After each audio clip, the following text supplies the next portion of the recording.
se mënyra se qysh unë e përjetoj një ngjarje mundet me qenë krejtësisht ndryshe në mënyrën se qysh e përjeton ti një ngjarje. Për mua mundet me qenë kur gjë heq, për ty mundet me qenë ngjarja më e madhe e jetës tane.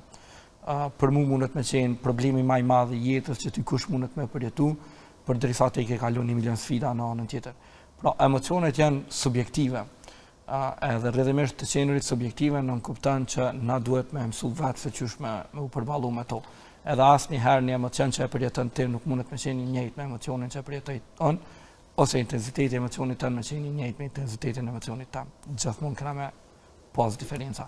Për çata e bën goxha unike individin kur flasim për emocionet, nuk është asnjëri i njëjtë, edhe s'mundesh më jap njëjta fshilla secilit.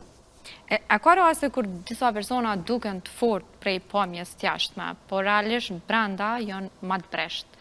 Po veç e kanë ndoshta egon e tyre që thonë që i te kalojnë gjitha gjanat, pra janë shumë të fortë. Ose duken të paktën, se unë kisha dashur me këta personat që duken të fortë prej jashtë, po ndoshta në brendësi janë më të breshtë dhe avujnë më shumë këta persona. A ka persona të tillë secili prej nesh? Pra, secili prej nesh në momentin kur na jena pak më të relaksum, kena me i shfaq anën tonë të ndjeshme. Gjatë të ditës ti mundesh me qenë moderatorja, profesionisti, çka do, edhe duhesh me qenë i fortë emocionalisht që me mujt me ofru një zgjidhje të caktuar. Por jam i sigurt se si për ty, si për mua, si për secilin prej neve, ka situata në të cilën na ndihemi shumë të dobët emocionalisht dhe kjo është krejt në rregull.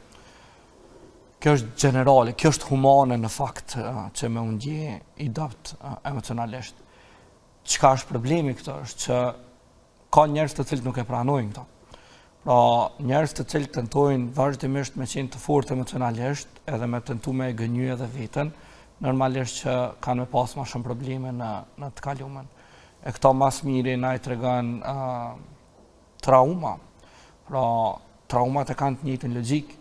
Ti mbyllësh për një kohë shumë gjatë, edhe tenton me harru krejt ato që ka ndodhur, edhe eventualisht mas një kohë gjithçka të kthehet dhe të thesh më shumë se sa që ka ndodhur në herën e parë.